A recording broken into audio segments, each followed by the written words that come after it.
శ్రీ గురుభ్యో నమ. ఓం నమో భగవతే వాసుదేవాయ. భగవద్గీత సాంగోపాంగముగా రోజు చదువుకుంటున్నాం. ఇందులో భాగంగా ఈవేళ మనం 10వ అధ్యాయం విభూతి యోగము నుండి 21వ శ్లోకాన్ని పరిశీలన చేసుకుందాం. ఆదిత్యానామహం విష్ణు జ్యోతిషాం రవిరం సుమాన్ మరీచిన్మరుతామస్మి నక్షత్రాణామహం శశి. భగవానుడు చెబుతూ ఉన్నాడు, అర్జున, నేను ఆదిత్యులలో విష్ణువను వాడను, ప్రకాశింపజేయువానిలో కిరణములు గల సూర్యుడను, మరుత్తులను దేవతలలో మరీచియను వాడను, నక్షత్రములలో చంద్రుడను అయి ఉన్నాను అని భగవానుడు చెబుతూ ఉన్నాడు. ఇక్కడ మనం చాలా జాగరూకత వహించి ఆలోచన చేయవలసి ఉంటుంది.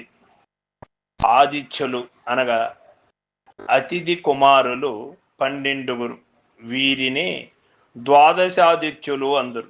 వారు దాత, మిత్రుడు, అర్యుముడు, శుక్రుడు, వరుణుడు, అంశువు, భగుడు, వివస్వంతుడు, పూష, సవిత, త్వస్న, విష్ణువు అను పేర్లు కలిగి ఉన్నారు. ధాత మిత్రోర్యమా శక్రు వరుణస్త్వంసయేవచ భగో వివస్వాన్ పూషాచ సవిత దశమస్తద ఏకాదశస్తథా త్వస్న ద్వాదశో విష్ణుర్యుచ్యతే. జగన్యజస్తు సర్వేషామాదిత్యానాం గుణాదికః అని మనకు మహాభారతములో కూడా ఈ సత్యాన్ని ఆది పర్వములో తెలియచేశారు. కావున ఆదిత్యులలో నేను విష్ణువును అను వాక్యము యొక్క అర్థము, ఆదిత్యులందరిలో విష్ణువను, ఆదిత్యులు ఎందు తక్కినవారు, ఎందుకంటే నేను విశేషముగా అభివ్యక్తమగుచుందును అని అగును అర్థం. అట్లే తక్కిన వాక్యముల యొక్క అర్థమును కూడా ఊహించుకొనవచ్చును మనం. పరమాత్మ నేను ఫలానా దానిలో ఉన్నాను అంటే మిగతా చోట్ల లేను అని అర్థము కాదు. కరెంటు ఒకటే అయినప్పటికీ కూడా అక్కడ నిర్మాణంలో ఉన్నటువంటి ఆకారములో ఉన్నటువంటి పవర్ను బట్టి ఆ కరెంటు అక్కడ విద్యుత్ మనకి లభ్యమవుతుంటుంది. కరెంటు అంతా ఉన్నది. 0 బల్బులో ఉన్నది కరెంటే, 100 క్యాండిల్ బల్బులో ఉన్నది కరెంటే, 1000 క్యాండిల్ ఫోకస్ బల్బులో ఉన్నది కూడా కరెంటే కదా. అన్నప్పుడు ఫోకస్ లైట్లో ఏ విధంగా కరెంటు ఉన్నదో ఆ విధంగా కొన్నిట్లో విశేషించి ఉన్నాను అన్నట్టుగా తీసుకోవాలనే కానీ ఒక చోట లేడు అనే అర్థాన్ని ఎప్పుడు కూడా తీసుకోకూడదు.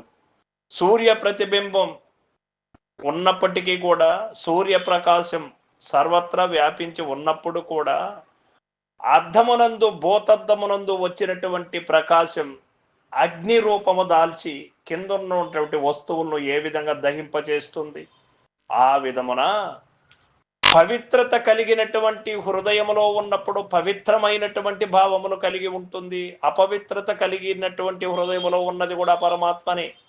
అక్కడ వారికి తగ్గటువంటి భావములే ఉంటాయి. ఇక్కడ ఎవరెవరు ఏ ఏ విధంలో ఉంటారో ఆ విధంగా వారి యొక్క భావాలు వ్యక్తపడుతూ ఉన్నాయి, మనం చూస్తూ ఉన్నాము కదా. మన్నాద శ్రీ జగన్నాథ మద్గురు శ్రీ జగద్గురు మమాత్మ సర్వభూతాత్మ తస్మై శ్రీ గురవే నమః అన్నారు పెద్దలు. సర్వత్రా అన్ని ప్రాణులలో ఉన్నది ఆత్మ స్వరూపమైనటువంటి ప్రత్యేగాత్మ నేనే అని భగవానుడు ముందు శ్లోకములో మనకు తెలియచేశాడు కదా. మనం ప్రాక్టికల్గా చూసినప్పుడు ఈ ప్రపంచములో కుక్క ఎందు కూడా ఉన్నది. ఆ కుక్కలో కూడా పిచ్చి ఎక్కినటువంటి కుక్కలో కూడా ఆత్మ ఉన్నదా లేదా? ఉన్నది. కానీ పరమాత్మ స్వరూపముగా వ్యక్తము కావాలి అంటే ఈ మాయ అనే పిచ్చి మనకు ప్రతి మనిషికి పట్టి ఉన్నది. ఈ ప్రపంచం అనే పిచ్చి పట్టి ఉన్నది.